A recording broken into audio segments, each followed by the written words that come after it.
Welcome to Solvetic, your channel to always learn technology easily. Below in the description, you will find useful links we used in this video.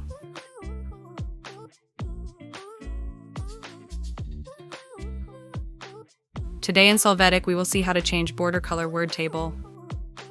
First, access your Word document to see the table to edit. There, click on the cross sign to select this table. When you do, from the Table Design menu, click on Borders and then on Borders and Shading. If you wish, you can modify the cell line style. In the Color option, select the desired color for the table.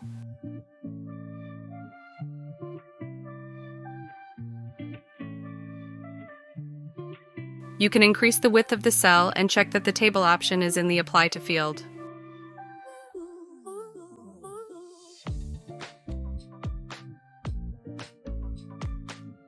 Click on OK, and now your table in Word will have the selected color.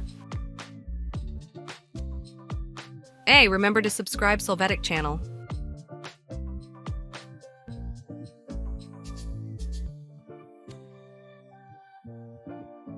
We hope it has been helpful for you. Here are links to watch more videos of your interest and subscribe to the Solvetic channel. Thank you.